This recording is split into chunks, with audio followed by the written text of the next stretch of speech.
रोहित शर्मा और गौतम गंभीर के लिए ओडीआई सीरीज में श्रीलंका के खिलाफ टीम का सिलेक्शन करना एक बड़ा सिरदर्द हो सकता है, क्योंकि ज्यादातर खिलाड़ी जो है वो फॉर्म में नजर आ रहे हैं। रॉबिन उथप्पा ने जो है वो इस बात का जिक्र किया है और कहा है कि केएल राहुल को अगर हम देखें तो ओडीआई वर्ल्ड कप उनका शानदार रहा, तो उनका सिलेक्शन जो है वो टीम में होना चाहिए। अब केएल राहुल के अलावा दूसरे विकेट कीपर हैं ऋषभ पंत और वो वर्ल्ड चैंपियन बने हाल ही में, तो उनका सिलेक्शन भी जो है वो इस बेस पर टीम में होना चाहिए। अब यहीं पर जो है ना वो कंफ्यूजन बन जाता है कि आखिर टीम में रखा किसको जाए। तो हम एनालिसिस करेंगे और बताएंगे आपको कि किसके चांसेस ज्यादा हैं, कौन आपको श्रीलंका के खिलाफ ओडीआई सीरीज में खेलता हुआ नजर आएगा। ऐसे में रॉबिन उथप्पा ने जो है मीडिया से बातें करी है, जहां पे उन्होंने कहा to be in Gambhir and Rohit shoes it is going to be a hard one. मैं आपको बता दूं कि 6 मैचेस खेले जाएंगे अभी श्रीलंका सीरीज, और उसके बाद जो है चैंपियंस ट्रॉफी 2024 शुरू हो जाएगी। तो इंडिया पे फिलहाल बहुत ज़्यादा प्रेशर है कि ओडीआई टीम में किसका स्पॉट पक्का होना चाहिए। और जहाँ तक यंग प्लेयर्स की बात है, भाई आपको सीनियर्स प्लेयर्स भी दिखाई देंगे, यंग प्लेयर्स भी दिखाई देंगे, तो जिसको भी मौका मिल रहा है ना उसे परफॉर्म करके दिखाना पड़ेगा। अगर ये परफॉर्मेंस निकल कर नहीं आती है तो टीम के बाहर आपको अभिषेक शर्मा नजर आएंगे, संजू सैमसन नजर आएंगे और काफ़ी खिलाड़ी हैं जो लगातार आईपीएल और डोमेस्टिक खेल के ये कोशिश कर रहे हैं कि टीम इंडिया में अपनी जगह बना ली जाए। तो देखिए परफॉर्मेंस, क्योंकि टीम इंडिया में हमें ये भी देखने को बहुत बार मिला है कि ड्रॉप बहुत जल्दी कर दिया जाता है अगर अच्छी परफॉर्मेंस नहीं होती, क्योंकि बड़ी लीग है, यहाँ पे परफॉर्मेंस आना बहुत ज़्यादा ज़रूरी है। कुछ अपडेट्स पे नज़र डाल लेते हैं, उसके बाद एनालिसिस हम करेंगे। और अपडेट की अगर हम बात करें तो आशीष नेहरा ने जो है रिएक्शन दिया है हार्दिक पांड्या को जो T20 की कैप्टनसी नहीं मिली है उसको लेके। उन्होंने कहा I am not surprised when it comes to cricket, these things keep happening. और जहाँ तक पीसीबी की बात है तो उसने जो है वो आईसीसी पर छोड़ दिया है कि चैंपियंस ट्रॉफी अगर इंडिया खेलने पाकिस्तान जाएगी वो आईसीसी को डिसाइड करना है, नहीं जाएगी वो आईसीसी को डिसाइड करना है। और यूनिस खान का एक स्टेटमेंट भी वायरल हो रहा है जिसमें वो कह रहे हैं कि विराट कोहली के नाम बहुत सारे रिकॉर्ड होंगे, लेकिन अभी तक विराट कोहली पाकिस्तान में जाकर नहीं खेले हैं, तो भाई एक रिकॉर्ड उन्हें और बना लेना चाहिए। बाकी ऐसे रिकॉर्ड्स की मुझे नहीं लगता विराट कोहली को कहीं भी ज़रूरत है। अगली अपडेट की अगर हम बात करें तो आशीष नेहरा विक्रम सोलंकी जो गुजरात टाइटंस के कोच रह चुके हैं, अब ये टीम छोड़ने वाले हैं और युवराज सिंह के चांसेस ज़्यादा हैं कि वो टीम को ज्वाइन करें 2025 से। तो चलिए अगर ज्वाइन करते हैं युवराज सिंह, तो युवराज और गिल का कॉम्बो क्या आईपीएल का टाइटल एक बार फिर से जीटी को जिता पाएगा, ये जो है वो बड़ा सवाल है। वापस जो है वो आते हैं अपने मुद्दे पर, और उससे पहले ये भी मैं आपको बता दूं कि अक्षर पटेल और सूर्य कुमार यादव की बातचीत करते हुए क्लिप वायरल हुई है जिसमें अक्षर से सूर्य ये कह रहे हैं कि तेरे को तीसरा चौथा ओवर करवाना है, यानी कि पावर प्ले में ज्यादातर अक्षर बॉलिंग करते हुए आगे भी नजर आए। वही अगर हम वापस मुद्दे की बात करते हैं यानी केएल राहुल वर्सेस ऋषभ पंत इन ओडीआईज, तो सबसे पहले हम कंपैरिजन कर लेते हैं विकेट कीपिंग में।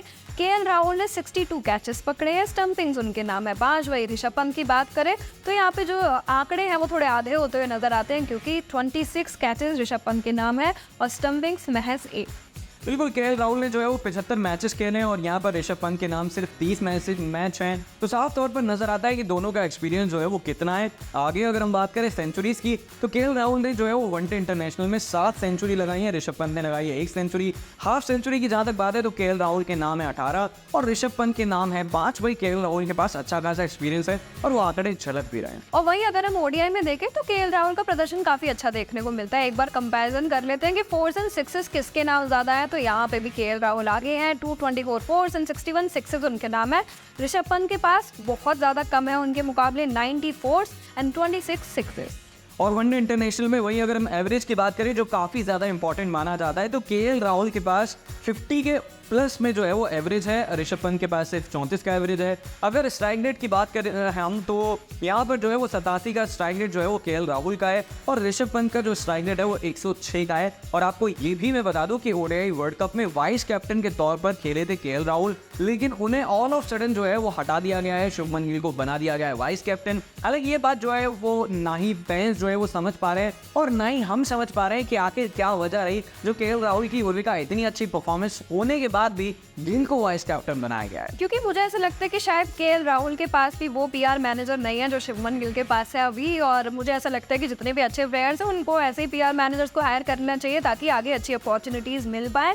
लेकिन अगर हम केएल राहुल की बात करते हैं तो ओडीआई वर्ल्ड कप जो 2023 में हुआ था, जहां पे ऋषभ पंत नहीं खेल पाए थे उनकी इंजरी की वजह से, वहां पे केएल राहुल ने काबिल तारीफ परफॉर्मेंस दी थी। 452 रन थे उनके नाम, एवरेज रहा था 75.3 थी और कहीं ना कहीं अच्छा खासा योगदान था उनका as a wicket keeper team India को अच्छे पोजीशन पे लाने में। बिल्कुल, जहाँ तक आपने विकेट कीपिंग की बात करी तो ये मैं आपको ये भी बता दूं कि केएल राहुल ने जो है वो फास्टेस्ट सेंचुरी लगाई थी इंडिया के लिए वर्ल्ड कप में, ये 62 बॉल में आई थी।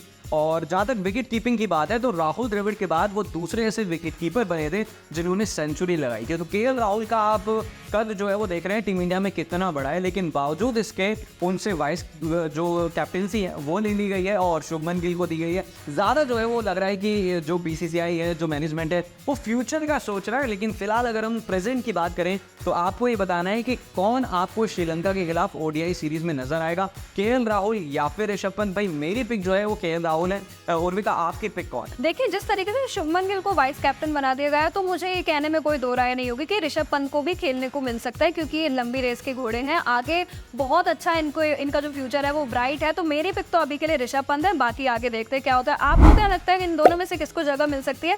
कमेंट्स में जरूर बताइएगा। वीडियो आपको पसंद आई हो तो इसे लाइक एंड शेयर करें, हमारे चैनल को सब्सक्राइब करें।